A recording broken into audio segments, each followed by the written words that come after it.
Nous sommes un groupe d'anesthésiques et on avait déjà ouvert la possibilité d'accueillir des élèves infirmiers d'anesthésie, des internes, et donc du coup étudiant en médecine était une carte supplémentaire qui est trouvée intéressante par rapport à une activité libérale qui est souvent méconnue des étudiants. Par un mail professionnel de l'URPS de Bourgogne-Franche-Comté qui a permis d'ouvrir la possibilité aux médecins libéraux d'accueillir des étudiants en médecine, possibilité que je trouvais très intéressante en tant qu'ancien chef de clinique et habitué d'accueillir des gens en formation. L'organisation pratique, il devait définir en demi-journée si on était capable d'accueillir des étudiants. Et ensuite, on attend des retours des étudiants qui proposent des dates. On échange directement avec eux pour finaliser ces stages et les dates. Et tout se passe vraiment simplement. Je suis encore en train de faire les démarches entre la création du site et les demandes simplement que j'ai faites au directeur des cliniques où on travaille pour les informer simplement. Et je pense que dans la semaine, j'ai déjà une proposition. J'échange déjà avec elle ou lui par mail pour préciser s'il a des demandes particulières en termes de découverte, s'il y a des a priori ou des demandes très spécifiques. Et sinon, je cherche, vu que c'est la plus souvent en 2 journées, pas forcément en continu, d'accueillir une première fois soit au bloc opératoire, soit en consultation, et de faire l'inverse pour la seconde phase. La consultation, c'est un temps d'échange avec des patients, des patientes, et c'est intéressant de voir l'organisation pratique.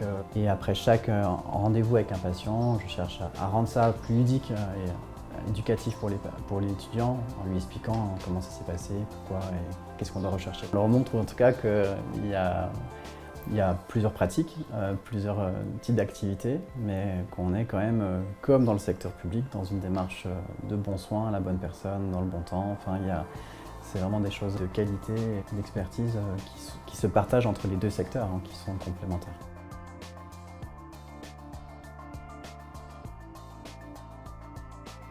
Il y avait une petite affiche sur le panneau à la fac et il y avait marqué est-ce que vous avez envie de faire un stage? Et comme j'avais envie de faire un stage, du coup je suis allée sur le site. La première fois que je l'ai fait, c'était donc l'année dernière et je trouvais que c'était un peu plus dur, c'était un Google Doc et c'était un peu plus long parce qu'il y avait un délai de réponse.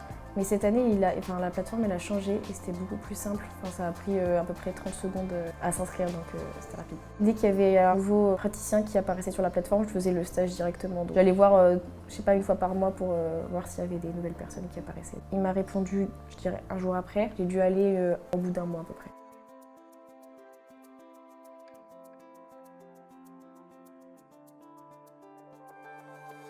En fait, je pense que je sous-estimais un peu l'aspect, je me rendais pas du tout compte de tout le processus de avant et de après.